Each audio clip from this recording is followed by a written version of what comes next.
আজকে আমার বাবুর স্কুলে ফার্স্ট ডে ছিল। সে তো এই দিনটার জন্য অনেক দিন ধরে অপেক্ষা করতেছে।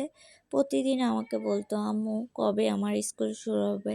তা আজকে ফাইনালি তার সেই দিন এসেই পড়ছে। ছোটবেলায় তো আমার আম্মু আমাকে যখন স্কুলে পাঠাতো তখন আমি বেশ ভয় পাইতাম, ভাবতাম স্কুলে কি জানি কি করবে ম্যাডাম আমাদের সাথে। কিন্তু সে তো দেখি খুব ভালোই এনজয় করতেছে তার এই দিনটাকে। সে তো ঢুকেই দেখে কোনো বাচ্চা কেউ আসেনি, সেই ফার্স্টে তো আমাকে বারবার জিজ্ঞেস করতেছে, আম্মু শুধু কি আমি পড়বো আর কেউ আসবে না? আমি বললাম আসবে বাবা। তো আমাকে জিজ্ঞেস করতেছে আমি কোথায় বসবো, তা আমি বললাম তুমি ফার্স্টে যেহেতু আসছো তো ফার্স্ট বেঞ্চেই বসো।